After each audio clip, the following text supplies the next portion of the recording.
එංගලන්තයෙන් කාපු ඉන්දියාව සිම්බාබ්වේට ලකුණු 737ක් ගහපු සුපිරි තරඟය. 6-4 පහර 96ක්.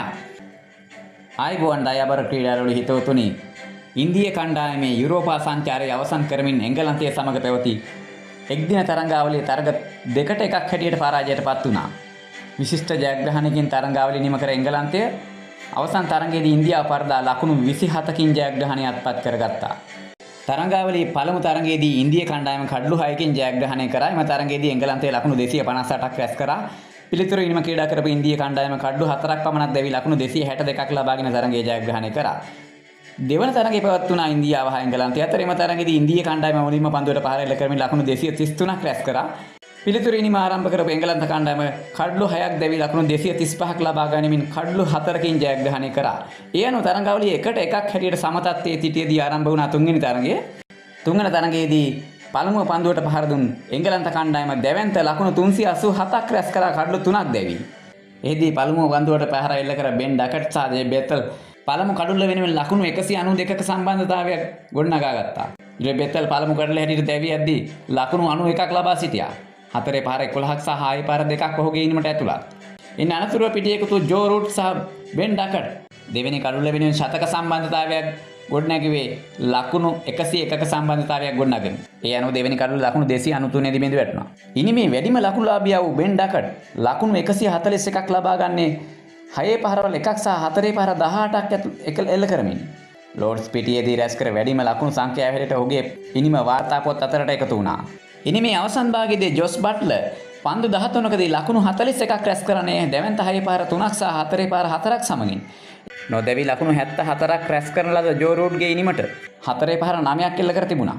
විශේෂයෙන්ම ජෝ රූට් මෙම තරඟාවලියේ තරඟ 3ේදීම අර්ධ ශතක 3ක් රැස් කිරීම විශේෂ සිදුවීමක් හැටියට සඳහන් කරන්නත් පුළුවන්. ඒ අනුව පන්දුවර පන අවසානයේදී කඩලු 3ක ලකුණු 387ක් රැස් කරන ලද ඉනිමට එරෙහිව ඉන්දිය කණ්ඩායම සිය ඉනිම ආරම්භ කරා. ඉන්දිය කණ්ඩායමෙන් සාර්ථක ආරම්භයක් ලබා ගැනීමෙන් රෝහිත් ශර්මා සමග ශුභ්මන් ගිල් පළමු කඩලු වෙනුවෙන් ලකුණු 147ක සම්බන්ධතාවයක් ගොඩනැගුවා. ශුභ්මන් ගිල් දැවියද්දී ලකුණු 77ක් රැස් කරගෙන සිටියා. ඔහුගේ ඉනිමට 4 පහර 10ක් සහ 1 පහරක් ඇතුළත් කර තිබුණා. ඉන් අනතුරුව පිටියකතු රෝහිත් ශර්මා සහ විරාට් කොහ්ලි ජ්‍යෙෂ්ඨත්වයේ ප්‍රදර්ශනය කරමින් දෙවෙනි කඩලු වෙනුවෙන් නැවතත් ලකුණු 113ක සම්බන්ධතාවයක් ගොඩනැගුවේ. මුල් ලකුණු සංඛ්‍යාව ලකුණු 260ක් තිබෙදී දෙවෙනි කඩල බිඳී යමින් විරාට් කොහ්ලි ලකුණු 74ක් රැස් කරන ලද්දේ 4 පහර 4ක් සහ 6 පහර 3ක් ඇතුළත් වයි. ප්‍රබල ප්‍රහාරයක් දියත් කර රෝහිත් ශර්මා බොහෝ කාලයකට පසුව දැවැන්ත ඉනිමක් ගොඩනැගුවේ ලකුණු 138ක් ලබා ගැනීමෙන් ඔහුගේ ඉනිමට 4 පහර 17ක් සහ 6 පහර 5ක් ඇතුළත් කර තිබුණා. ඒ කෙසේ වෙතත් පන්දුවර පහන අවසානයේදී ඉන්දිය කණ්ඩායමට රැස් කර ගැනීමට හැකි වුණේ ලකුණු 360ක් පමණයි කඩලු 7ක් දැවි. පන්දු යැවීමේදී සෑම් කරන් ලකුණු 75කට කඩලු 4ක් බිඳ දැමීමෙන් ඉන්දිය ඉනිම විනාශ කර දැමුවා. ඒ අනුව ලකුණු 27ක ජයග්‍රහණයක් අවසන් තරගයෙන් එංගලන්ත කණ්ඩායම අත්කර ගැනීම සමග තරඟාවලිය 2-1ක් හැටියට ජයග්‍රාහීව අවසන් කරන්නට එංගලන්ත කණ්ඩායමට හැකියාව ලැබුණා. මෙම තරගයේ තවත් සුවිශේෂී සිදුවීමක් වන්නේ කණ්ඩායම් දෙකම එකතුව මුළු ලකුණු 737ක් රැස් කිරීමයි.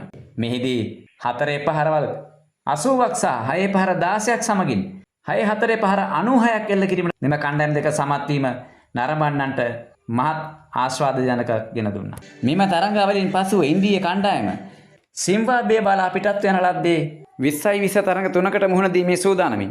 ඒ අනුව සිම්බාබ්වේ කණ්ඩායමත් ඉන්දිය කණ්ඩායමත් අතර 20-20 තරඟාවලියේ මෙම මාස 23 වෙනිදා එනම් ජූලි 23 වෙනිදා හරාරේදී ආරම්භ වීමට නියමිතයි.